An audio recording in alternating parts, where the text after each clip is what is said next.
جو عالمی طاقتیں ہیں وہ ظلم و ستم ڈھا رہی ہیں غزہ پر، فلسطینیوں پر، اور الخدمت فاؤنڈیشن نے بہت اچھا کام کیا ہے. وہاں پاکستان سے واحد فاؤنڈیشن ہے جو وہاں پہنچی ہے، وہاں کے لوگوں کے لیے خدمات پیش کی ہیں. اصل میں بنیادی طور پر یہ ایمان لانے والوں کو بنیادی طور پر ان کا میسج اور ان کا پیغام یہی ہے.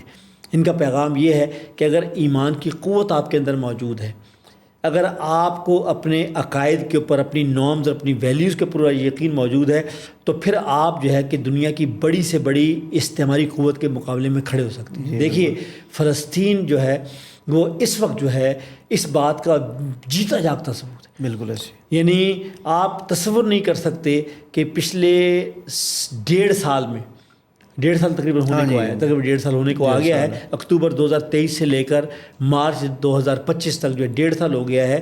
شاید ہی دنیا کی کوئی جنگ ہو جو اتنی طویل ہو. اس پر سب مانتے ہیں.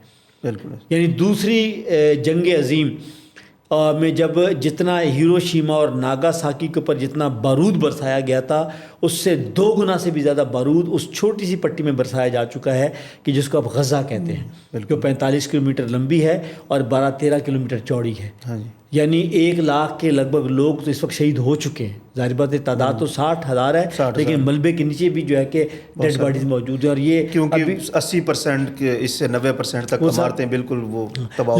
لیکن اس کے باوجود بھی اگر ریزیلینس موجود ہے، اس کے باوجود بھی اگر پیشنس موجود ہے، اس کے باوجود بھی اگر جو ہے آپ سمجھتی ہیں کہ ایک یقین موجود ہے، کنوکشن موجود ہے، تو وہ یہ بتاتی ہے کہ یہ غزوہ بدر کا فیض ہے جو براہ راست بندے کو رب کے سامنے جواب دہ سمجھتا ہے. وہ کہتا ہے کہ نہیں، بالکل ایسا ہی کہ ایک کے بعد ایک آپ کا سربراہ شہید ہو رہا ہے، اس کے بعد بھی آپ ڈٹے ہوئے ہیں.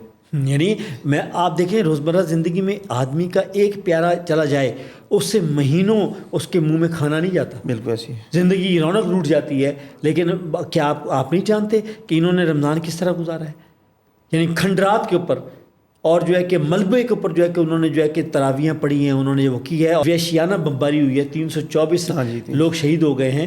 تو ظاہر سچی بات ہے، یہ تو میں کہتا ہوں کہ یہ ایک میزان ہے جو اللہ تعالیٰ نے قائم کر دی ہے، اور اس میزان میں ہم سب جواب دیں. بالکل میں بھی جواب دہ ہوں، امت بھی جواب دہ ہے، پوری انسانیت بھی جواب دہ ہے کہ کس طریقے سے ایک جو ہے نا کہ ملک جو ہے وہ ڈٹائی کے ساتھ، یہ جنگ نہیں ہے، یعنی جو فلسطین کی جنگ، یہ غزہ کی جنگ نہیں ہے، یہ نسل کشی ہے، یہ جینوسائیڈ ہے، یہ بلکہ اب درندگی اور بہیمیت بھی چھوٹے لفظ پڑ گئے ہیں. تو ہم تو سچی بات ہے ہم اللہ سے دعا ہی کر سکتے ہیں، اور الخدمت کا چونکہ ڈومین خدمت انسانیت ہے تو ہمارے بس میں یہ ہے، یعنی ہم شاید اس سے بڑھ کر یہ جو ہم کر رہے ہیں، میں تو اللہ سے ڈرتے ہوئے کہتا ہوں کہ شاید پاس مارکس میں مل جائے تو ہم شاید ہمارے لیے کم ہیں. لیکن میں یہ کہتا ہوں کہ ہم یہ کہتے ہیں کہ جو ممکن ہے ہمارے لیے جہاں تک ممکن ہے ہم کوشش کر رہے ہیں کہ ہم اپنے ان بھائیوں بہنوں کی اور ان خواتینوں حضرات کی امداد کرنے میں کامیاب ہو سکیں. تو الخدمت کے وہاں کیا مشکلات درپیش آئیں؟ دیکھیے سب سے بڑی مشکل تو یہ ہے کہ ابھی جو ہے کہ راستے نہیں کھلے. یعنی وہ غزہ جو ہے وہ چاروں طرف سے محصور ہے. یعنی ایک طرف اس کے اردن ہے کہ جہاں آپ اسرائیل کی اجازت کے بغیر نہیں جا سکتے. صرف جو ہے کہ ایک چھوٹی سی پٹی ہے جس کو آپ رفح کہتے ہیں کہ جو مصر کے ساتھ جڑی ہوئی ہے زمینی پٹی، یہ جو ہے کہ اس پر بھی اسرائیل کا قبضہ ہے. اور یہ جنگ بندی کی جو شرائط تھیں اس میں یہ طے تھا کہ یہ فلاڈلفی کوریڈور کہ یہ بالکل وہی ہے کہ جو مصر کی اس کے ساتھ ہے. اسرائیل اس کو بھی خالی کرے گا، لیکن اسرائیل کی ہٹ دھرمی ہے، وہ اس کو خالی نہیں کر رہا، حالانکہ اس نے مصر اور قطر اور امریکہ کی موجودگی میں اس کے اوپر جو ہے کہ باقاعدہ سائن کیے ہوئے ہیں. تو سب سے بڑا مسئلہ یہی ہے، لاکھوں کی تعداد میں جو زخمی موجود ہیں وہاں، لاکھوں بچے ہیں کہ جن کو دودھ کی ضرورت ہے، جو ہے کہ وہاں لوگ ہیں کہ جن کو جو ہے کہ خیموں کی ضرورت ہے. اس وقت 80% آبادی، یعنی آپ دیکھیے کہ 23 لاکھ اگر آبادی ہے تو 23 لاکھ کے اندر اب 18 لاکھ کے پاس جو ہے کہ ان کے پاس خیمے بھی نہیں ہیں، وہ کھلے آسمان کے نیچے موجود ہیں. تو ہم یہ سارا کام کرنے کے لیے انشاءاللہ تیار ہیں اور کوشش کر رہے ہیں کہ ہر ممکن ذرائع سے امداد وہاں پہنچائیں. اچھا، آپ الخدمت یہاں جو فلسطینی اسٹوڈنٹس ہیں وہاں ان کو اکاموڈیٹ کر رہی ہے یہاں مختلف یونیورسٹیز میں، مختلف کالجز میں، تو اب تک کتنے فلسطینی الخدمت اس وقت جو ہے کہ 4 مقامات سے ان فلسطینی طلبہ کو اسپانسر کر رہی ہے، پاکستان، مصر، اردن اور ترکیہ. یعنی ان 4 جگہوں سے ہم ان طلبہ اور طالبات کو جو کسی بھی طریقے سے نکلنے میں کامیاب ہو گئے ہیں.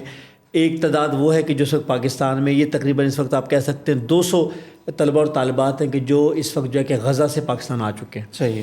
مزید 200 اس وقت تیار ہیں اور وہ انشاءاللہ اللہ کرے کہ یہ حالات یہ تھوڑے ٹھیک ہو جائیں تو ہم انشاءاللہ وہ آ جائیں گے. تو گویا 400 کے قریب طلبہ اور طالبات پاکستان میں آ جائیں گے. اسی طریقے سے کچھ لوگ کہ جو مصر میں پہنچنے میں کامیاب ہو گئے ہیں، الخدمت فاؤنڈیشن وہاں کے تعلیمی اداروں میں ان کو سپانسر کر رہی ہے. اس طرح کچھ ترکیہ میں چلے گئے، ترکیہ کی کچھ تنظیمیں ہیں انہوں نے ان کو سپانسر کیا ہے، الخدمت ان کو اسکالرشپ دے رہی ہے. تو گویا ہم جو ہے کہ ان ممالک کے اندر جو ہے کہ ان کو جو ہے کہ پاکستان، ترکیہ، اردن اور اس میں کر رہے ہیں اور ان کو جو ہے کہ تعلیم بھی دے رہے ہیں. پھر ہم ایک پورا نظام بنانا چاہتے ہیں کہ جو ورچوئل آن لائن، کہ ظاہر بات ہے کہ وہاں جو ہے اس وقت نہ یونیورسٹی کام کرے نہ میڈیکل کالج کام کر رہا ہے. تو ہم یہ چاہیں گے کہ ذرا 100% طلبہ اور طالبات باہر آ نہیں سکتے، تو ہم یہاں سے اساتذہ کا بندوبست کریں اور وہ ورچولی جو ہے کہ غزہ کے اندر موجود طلبہ اور طالبات کو ان کے متعلقہ مضامین کے اندر جو ہے ان کو پڑھا سکیں. ٹھیک ہے. یہ تو آپ کے پروجیکٹس ہیں جو غزہ میں، مطلب الخدمت جب بھی کوئی کہیں بھی کوئی تکلیف ہوتی ہے انسانوں کو تو الخدمت پہنچتی ہے. تو یہاں پاکستان میں کون سے پروجیکٹس چل رہے ہیں؟ ہم نے دیکھا کہ سیلاب میں بھی الخدمت نظر آئی، اس کے علاوہ زلزلے میں نظر آئی الخدمت.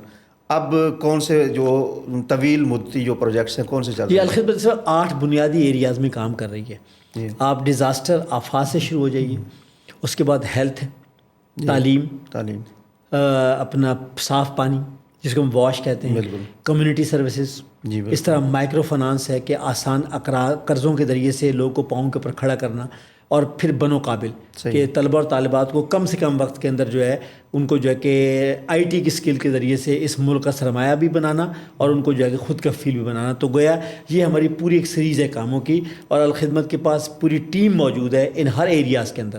یعنی پورے ملک کے اندر موجود ہے، ڈیڈیکیٹڈ ٹیم موجود ہے، پروفیشنل موجود ہے کہ جو سارا سال ان پر کام کر رہے ہوتے ہیں. مثلا اگر سیلاب ہے تو سیلاب کے منصوبے ہمارے ابھی بھی جاری ہیں. جی بالکل. سیلاب کے علاقوں کے اندر چاہے وہ زمین کی آباد کاری ہو، اور چاہے وہاں کے یتیم بچوں کی کفالت ہو، اور چاہے وہاں گھروں کی تعمیر ہو، یہ منصوبے ہمارے چل رہے ہیں.